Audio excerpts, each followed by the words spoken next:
Hi there. So I have to make this video before anything else happens with Lisa Richards.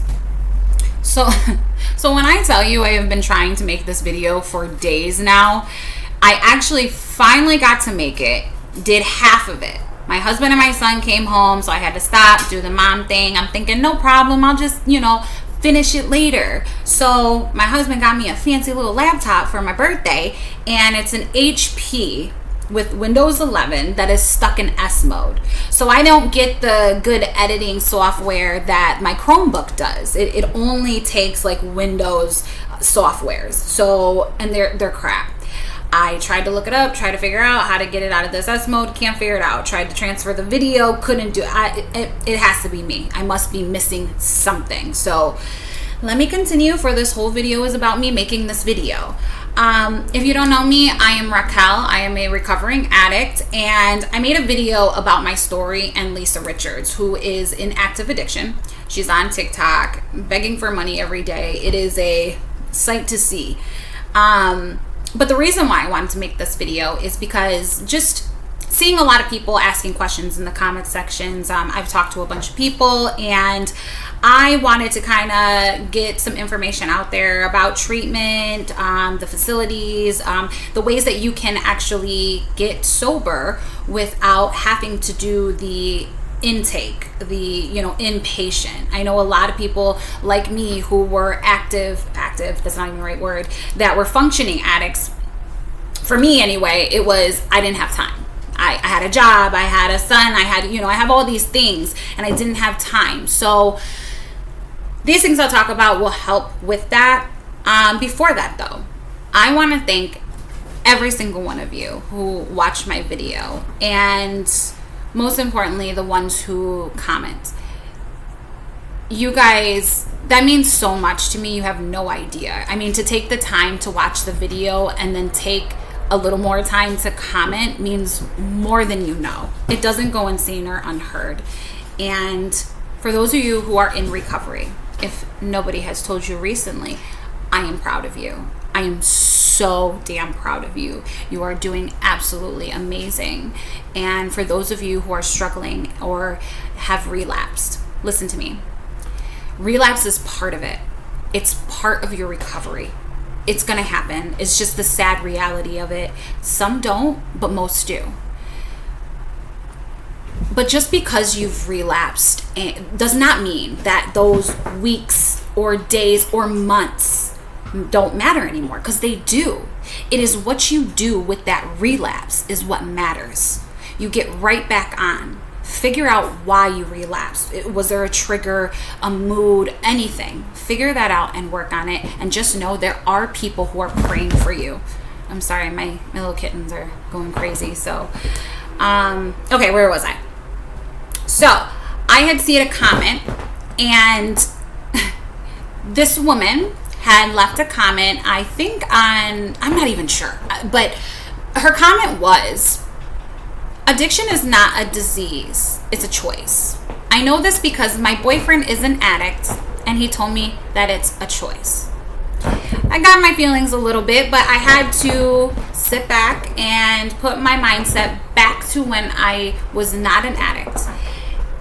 So I understand where you're coming from, but I also understand that you probably should educate yourself a little bit more. I respectfully disagree. Let me put it this way. When you are in high school or in college and people are drinking, experimenting, and you try it and you have fun, it's a social thing, and then you grow up, you get a career, or you start a family, and now you only drink on occasions or do other things on your birthday. There's the other half of us that don't get that. We are now stuck in a vicious cycle of addiction. And what people fail to understand is that going into rehab or detoxing is just the beginning. It doesn't stop there. It doesn't heal, or it doesn't go away from there. This is something that I and other addicts have to live with every single day of our lives. It doesn't go away for us. And it's something that we have to struggle with fight with ourselves with. And anything can be a trigger, whether it's a person, a place, a word, a name, so many things. So yes, I have to live with this every day. I didn't choose that addiction just because I chose to drink. That addiction chose me. And I am very, very thankful and grateful that it hasn't happened to you, but for the other people on the other side of that, it's a struggle and it's hard. So please, people, educate yourselves before you just start spewing at the mouths, because if you don't know what you're talking about, you will make yourself look really stupid. And to be honest with you, there's probably a lot of people that do think like that. And I understand it, but understand that this is something now that's a part of our lives that won't go away. That years down the line, something could pop up and I could be right back at the start. And shitty, yes, but that's the reality of it. So, where do I start? I feel like I have so much in my brain right now. So I'm sorry if it sounds scattered.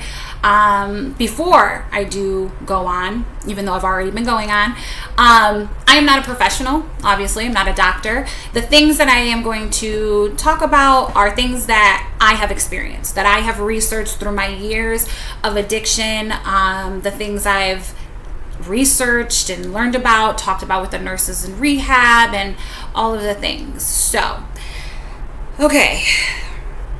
So, we have receptors in our brains, and these receptors fill themselves with our natural dopamines, and those are our natural pain relievers, the feel-good feelings. And when we start filling those receptors with our DOC, our drug of choice. So now our receptors are not making the dopamines we need to have that well-being feeling. Now that's where the cravings come in. That's where the withdrawal comes in, because now it's wanting that drug of choice. You don't have dopamine anymore, so you need that drug to start filling those receptors. And in the late 30s is when Germany actually developed methadone, and it didn't come out into the United States until 1964, and it wasn't approved until 1967. And it was the first pharmaceutical treatment to help with addiction, and it did have a lot of success. But it is also very hard on your body. It has a lot of unhealthy things. You gain a lot of weight. They say that you gain weight like 10 pounds in 3 months, but I gained like 10 pounds in 3 weeks. No joke. And you crave sweets a lot. You crave like a lot of chocolates and cakes and things of that sort that I don't even really eat now. It also gets into your bones, so it really starts to deteriorate your bones from the inside out. You can feel very tired a lot of times, but some people feel very energetic on it. So it really does depend on the person and your metabolism. It is a daily dose. And like I explained before, you just have to really figure out and stabilize what your dose is when your cravings go away, when you start to feel good on a daily basis, and it holds all through the night. Now, methadone has a half-life. So that means that when you go in and you start taking the methadone, it takes about 24 hours to fully get into your system, and you have to build it up for it to work properly. The doctors did like research, and they said that they recommended a 12-month outpatient treatment before you start dosing down. And they said that was like the success rate of the treatment was the 12 months. So after the 12 months, you should start dosing down. Unfortunately, as we know, people stay on it for years. All of these things I'm going to talk about, these were supposed to be things to help you get sober. These were things that were supposed to be taken for short periods of time, and unfortunately it has not worked like that. People now use it on an everyday basis for years upon years. So I said methadone has a half-life, so I wanted to point this out. Lisa likes to say that she didn't get her dose and she's going to feel like crap the next day. No, she will not. She is on 120 milligrams. She can skip a day. She will be fine. To be honest with you, she might even go halfway into the next day and be fine. After that, though, she will be in a lot of pain. That's a very high dose, and she is very tiny right now. That is actually one of the reasons why I thought that she stopped going to the methadone clinic a while back, because she had lost so much weight. And when you stop taking your methadone, it comes off quick and it's noticeable. And when you start taking it again, it gains very fast. So anyway, the next thing was buprenorphine. And buprenorphine was actually created in the 1980s, I think it was. No, it was 1973 is when it was created. And it first came out in London, and they had so much success that it came to the United States in 1981. And buprenorphine is basically, what it does is it tricks your receptors. It binds to your receptors and it tricks them into thinking that you are getting the DOC that you need. So that way it helps with your withdrawals and all of the symptoms. So that way you can start to function. And buprenorphine is the Suboxone, the Subutex, and all those things. So they ended up making Subutex and Suboxone. And the Subutex came out first. And Subutex is just buprenorphine. And it was created for the beginning stages of the detox process, because you can take it very quickly. And once you get through the worst of it, then they can either wing you off it, or they will put you on Suboxone.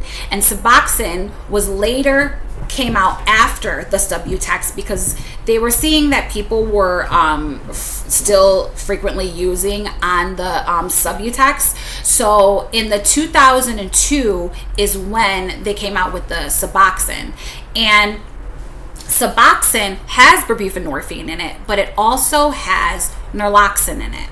And naloxone is the same ingredient as the Narcan. And what it does is it sucks the drug out of you and puts you into an instant withdrawal, which is called a pre-slip. And it's miserable. It's miserable. Nobody wants to get hit with the Narcan. So it has the buprenorphine and the Narcan. And the Narcan is what stops you from using regularly. Now you can use on it, but you cannot use and then take a Suboxone. You can't do that. It's horrible. And when you do use on it, like if you have Suboxone in your system and you just won't feel it as much, because your receptors are already filled with the buprenorphine, and it just doesn't do much. So the Suboxone, though, is very hard on your teeth. It's a little pill. And now they have a film, but when it first came out, it was a little orange pill, and you put it underneath your tongue and you let it dissolve. And now they have a film that kind of looks like those breath mint strips, and you place it underneath your tongue and you let it dissolve that way. And it basically just gets into your bloodstream and helps you feel better for long periods of time. So the newest form of buprenorphine is Sublocade and Braxidie, which is either Braxidie or Brixidie, but I think it's Braxidie. And these two things are just like the clinic with methadone. You go to an actual clinic, and it is prescribed by professionals. And they actually have like this RAMS program where you have to get qualified, and it has to be produced by those people. These are a little bit different in the sense that they are injections. Now the Sublocade, they prescribe you once a month. And for the first month, you get prescribed 300 milligrams, which is why you have to be certified for it. It's a very high dose. So 300 milligrams to start. Then they will lower you down to 100 milligrams. And it is an injection in your upper arm, upper abdominal area, and your upper cheek. Now, the Braxidie is just a slight difference in the sense that it does monthly as well, but the milligrams are different. The milligrams, are, the highest milligram you have is 128. And 128, I have it written down, 128, 96, and 64. And then they also do weekly. And the weekly is, the highest you go is 32, 24, 16, and 18. And those injections are in your upper thigh and upper arm. And they have had huge success. The studies show that it has been way more effective than methadone because they do stick to a regimen of where you get stabilized and then they start dosing you down. It seems like they're doing it the right way so far, and it's been very successful. It's helped so many people. I actually met somebody in my clinic who did this. He was the one who actually brought this to my attention. I'd never even heard about it, and he gave me a pamphlet, and that's where I learned about the Sublocade. The Braxidie was new to me when I was looking up the Sublocade and getting more information, and that's when the Braxidie clinic started coming up in my area. So I went over it a little bit. So I am fairly new with those two things. I have not tried them, but they are just basically like taking a Suboxone but with a shot, because it is buprenorphine, just buprenorphine, no Nurloxone in it, so far from what I've seen. So all those things are to help you with your addiction. Obviously, you already know that you have to be ready for it. But it is very easy to find the resources to get clean. It's a tough decision. It's a tough road, especially if you're doing it cold turkey. Now, when you're in a treatment facility, they have a regimen of cocktails to help you. If you want to just do cold turkey, don't want to do methadone, don't want to do any of the Subutex or any of that. Actually, I would recommend doing the Subutex through the worst of it. And then if you don't want to do any Suboxone, then you don't have to. The first time I went to treatment, I was on the Subutex. And I actually didn't even know what it was the first time I went. And after I had switched over to residential, I was feeling like I was in a dream, very loopy. And I had asked them, what are you, because I was taking a cocktail full of pills. And I asked them, what is it that's making me feel that way? And they said, well, it possibly could be the Subutex. I asked them to take me off of it. And they were like, are you sure this is what it does? And I knew I was past the worst of it, and I was just like, no, I didn't want to feel that way. And I got off of it, and I was completely fine, because I was still, taking the CalMag and my vitamins and everything else that was helping with the aftershock of, my body trying to get better. So I recommend that if you can get into a facility that has that, it helps so much. So everything that they have for comfort medications, they do have at the pharmacies. You can find those. Now, I am not going to tell you or list those things because I recommend you going to a clinic. It is very dangerous to do cold turkey.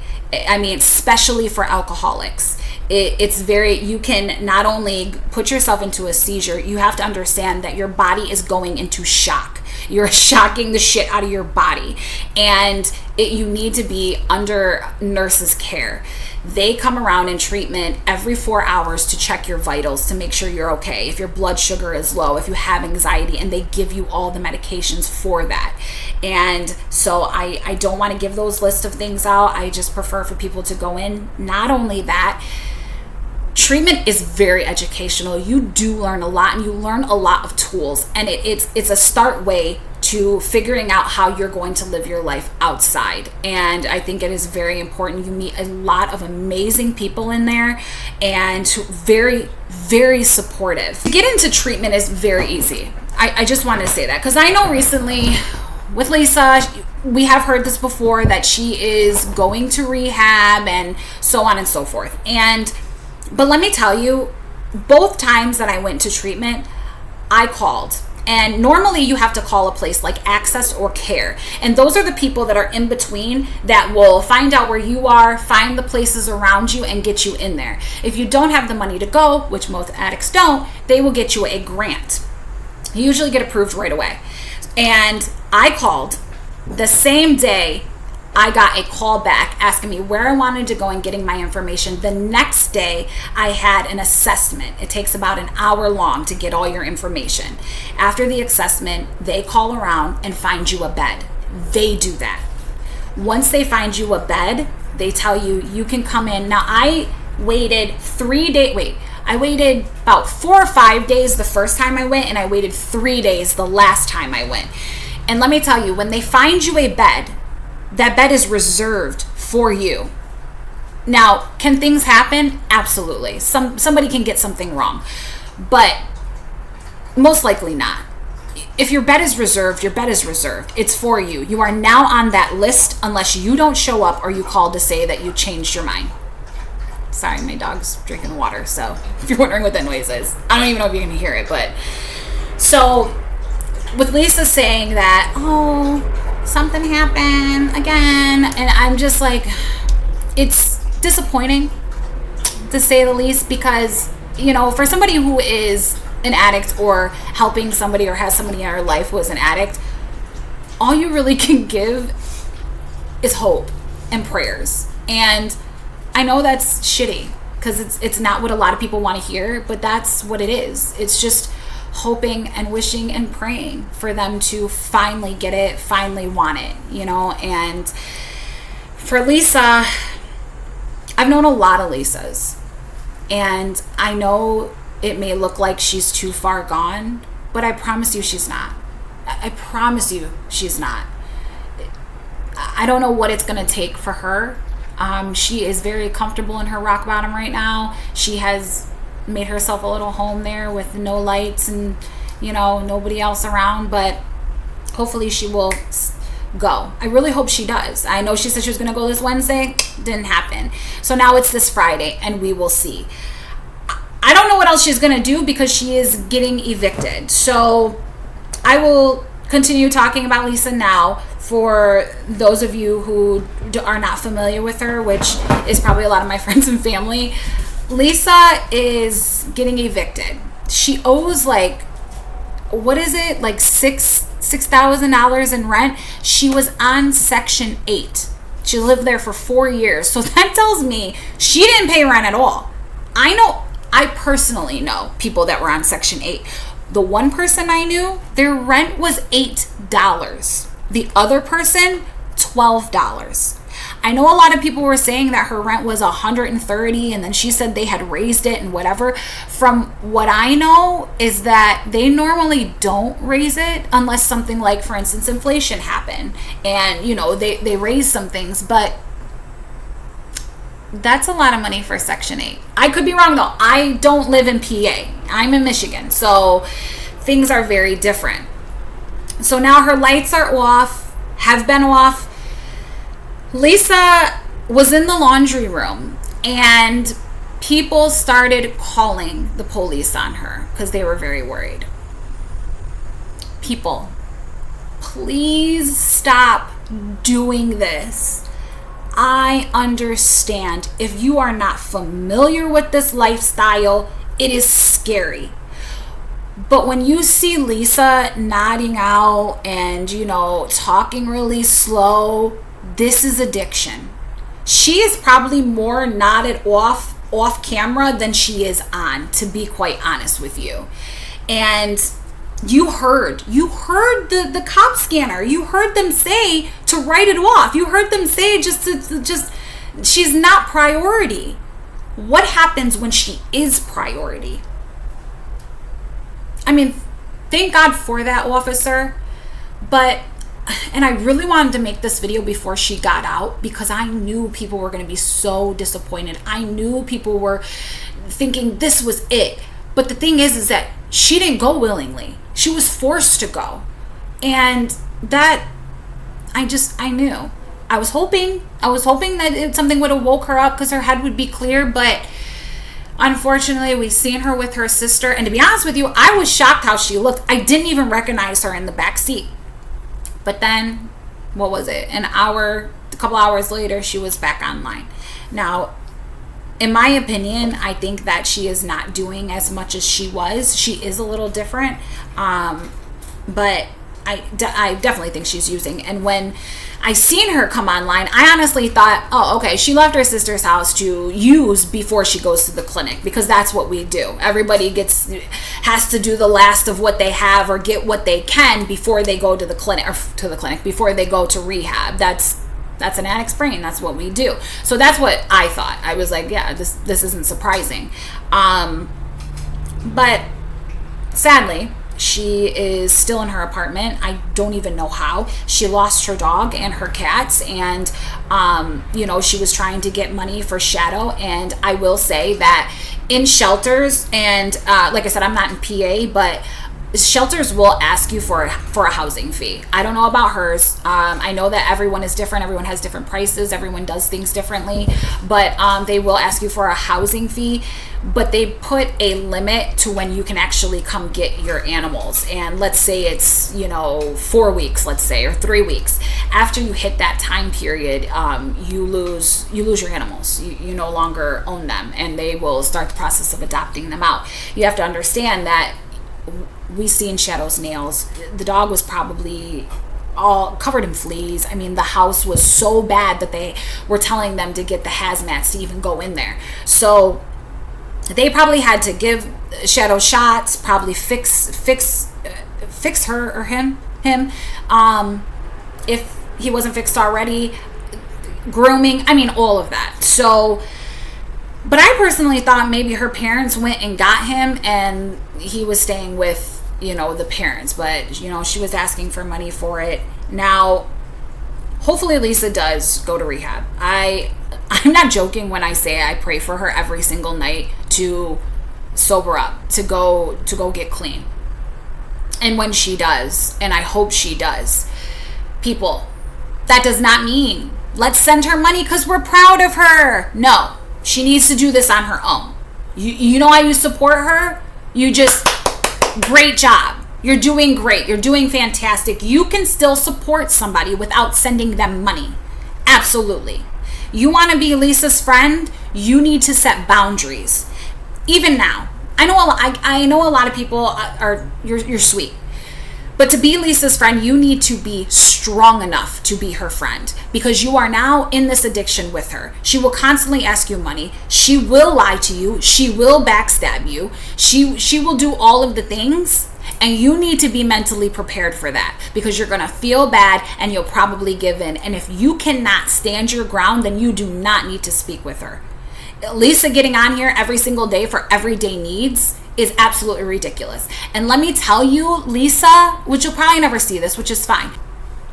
You keep saying, this isn't about drugs. This isn't about drugs. Okay, well, if it's not about drugs, then you're telling me that you're just lazy and you don't want to work, right? Because either you're lazy or don't want to work, or you're an addict.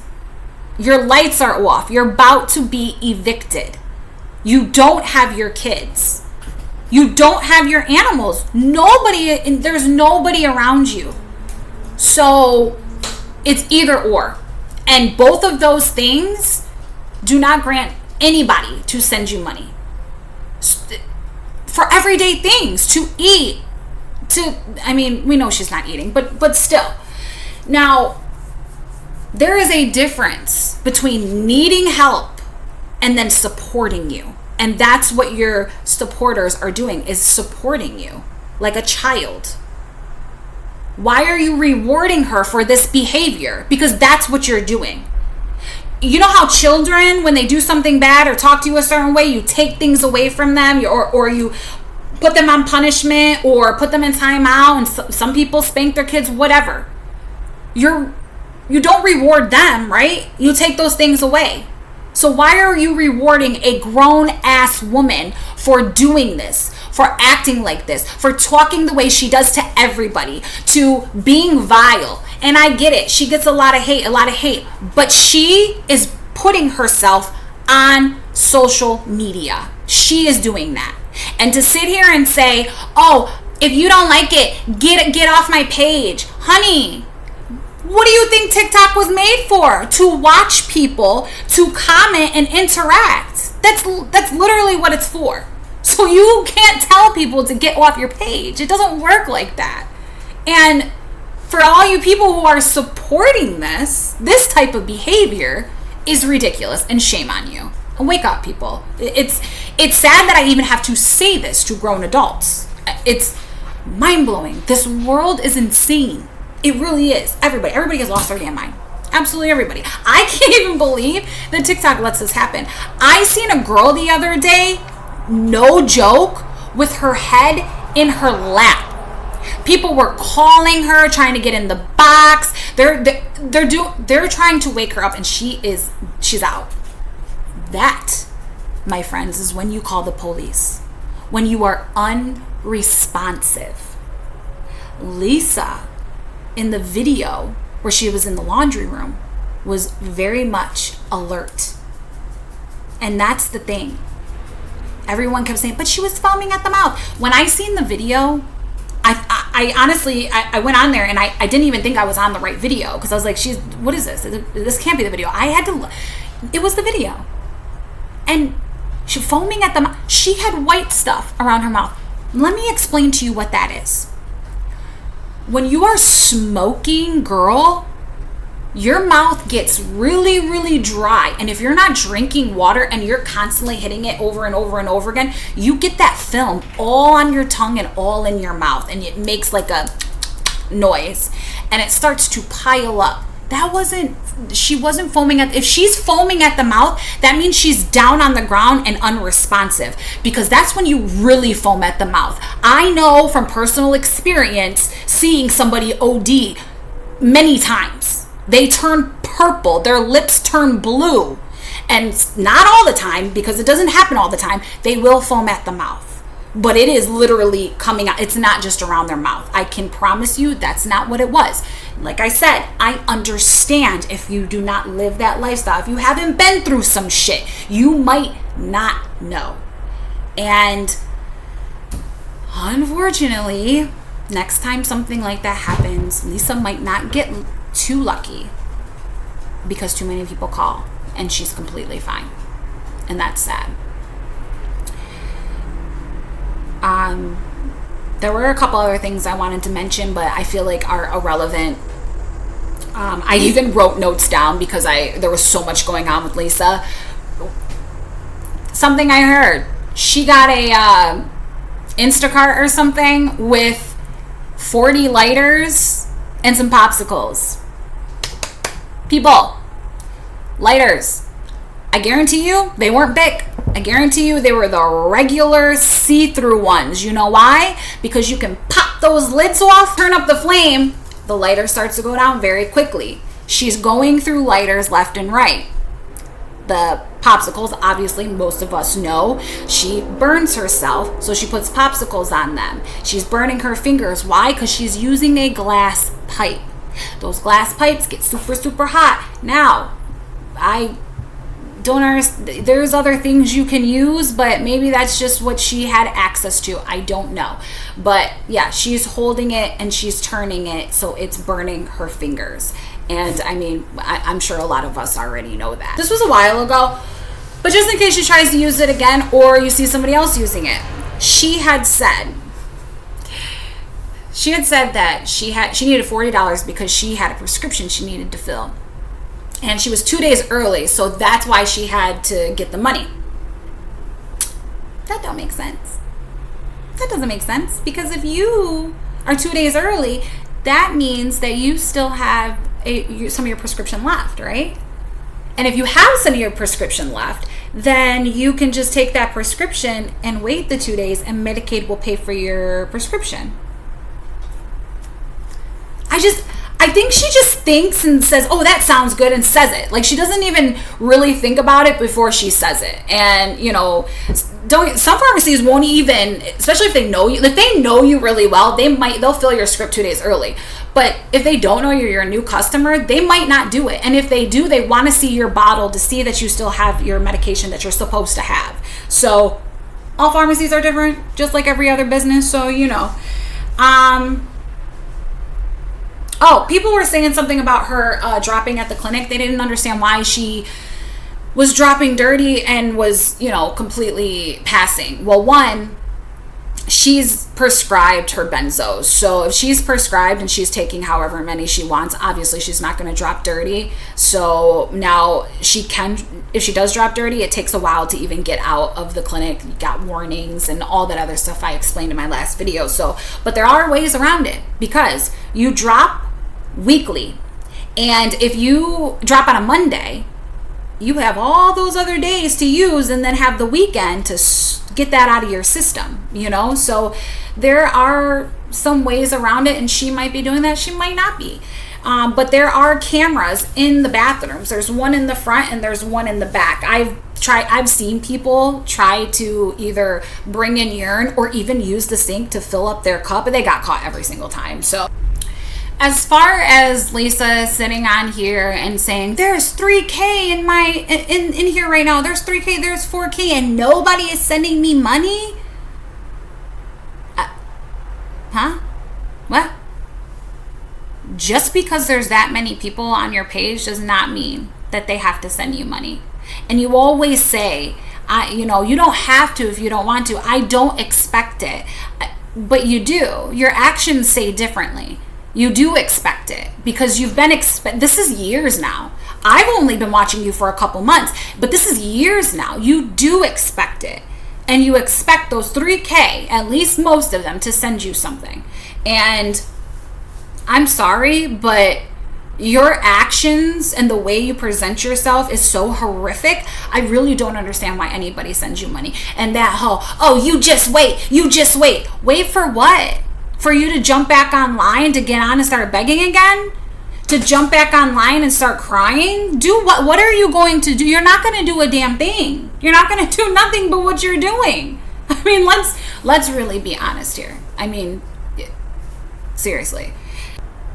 I don't know why in the hell people are attacking her sister or saying anything to her sister, period. Let me tell you, her sister does not have to stop her life because her sister is an addict.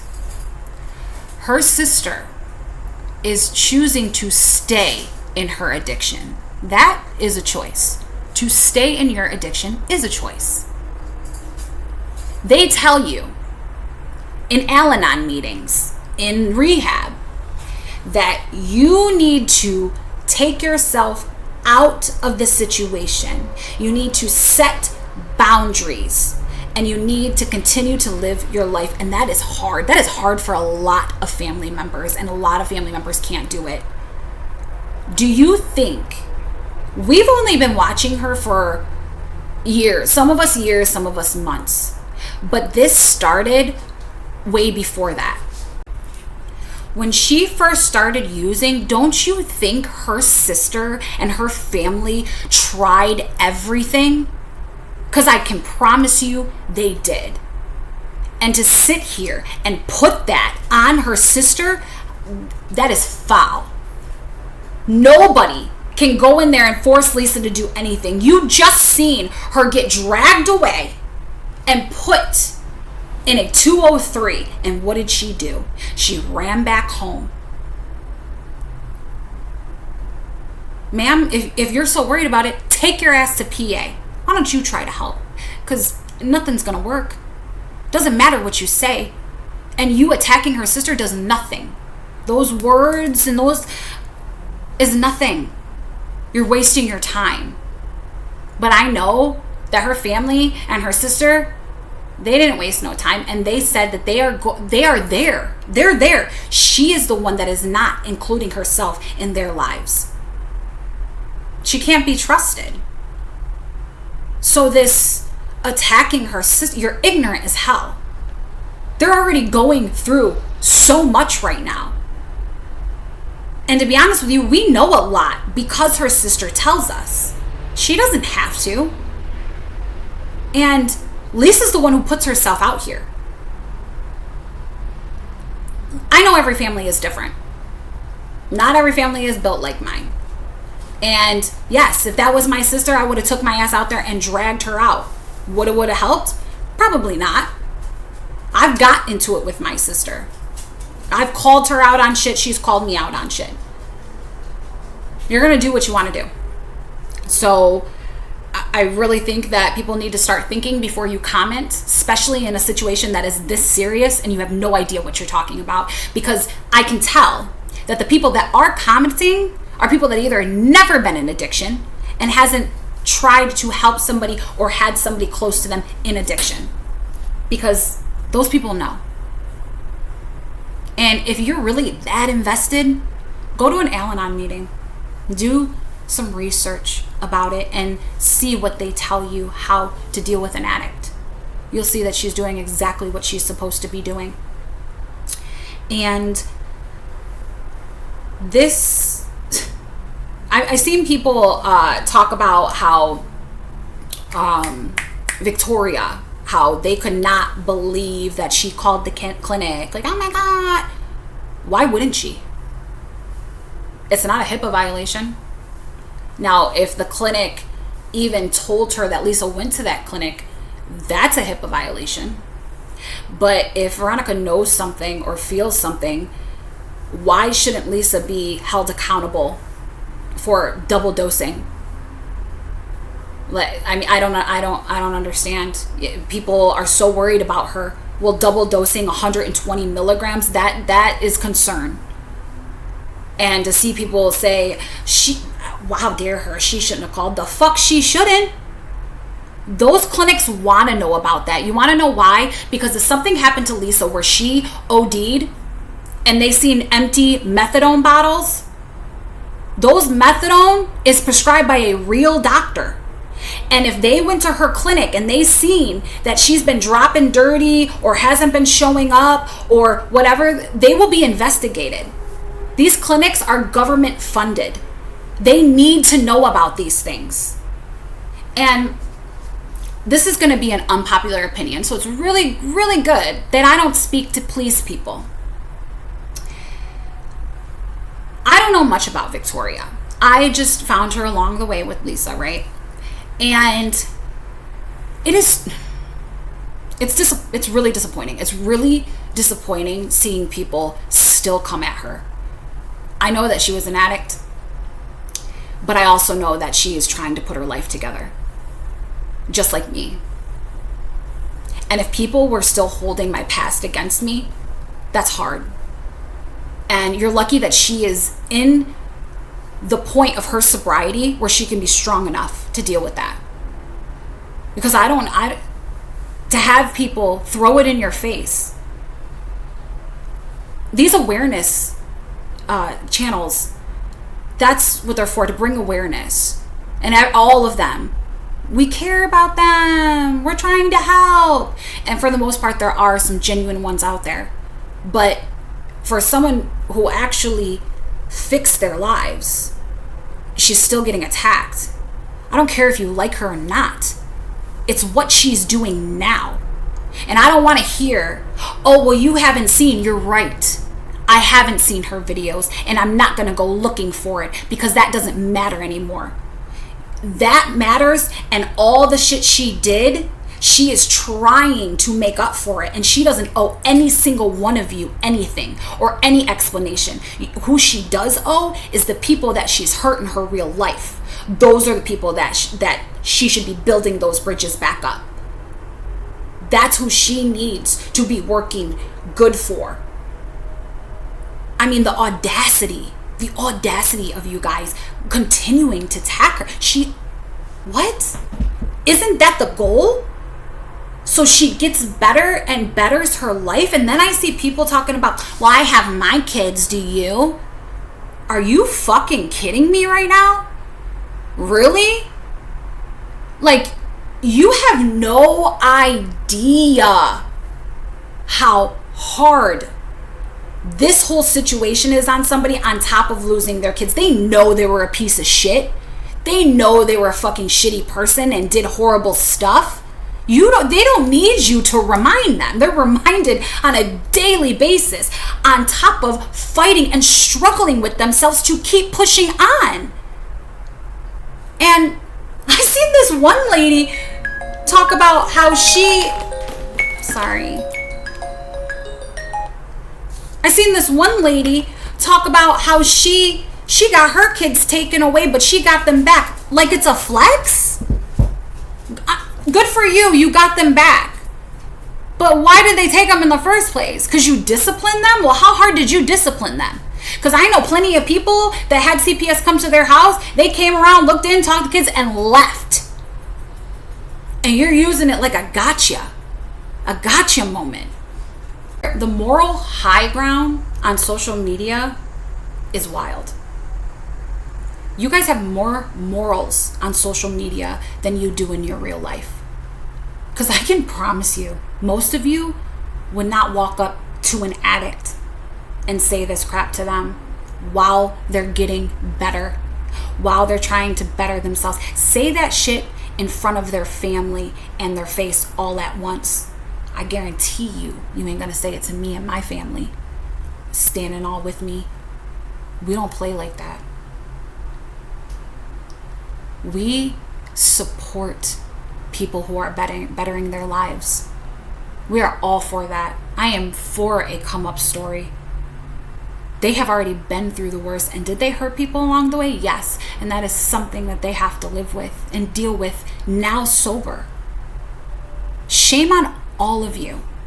I don't care if you like Victoria, but judge her on what she is doing right now. How she's trying right now. And that's all I have to say about that, because it's just disappointing. You know, if you meet me, I can tell you I'm an addict. I can tell you things that I did, and you'll hear and you'll listen and you'll probably say I'm proud of you. But there's no videos of me out there. But I can only imagine if there was, because the same things would be happening. You'd be judging me because you actually seen it. It's sad. It's absolutely sad. So what happens if Lisa really goes to rehab? What happens when she gets out and she's actually trying to better her life? Is it just going to be thrown in her face all the time? Is she going to get attacked all the time? Now, I know there's mean people out there and there's just trolls out there. I understand that.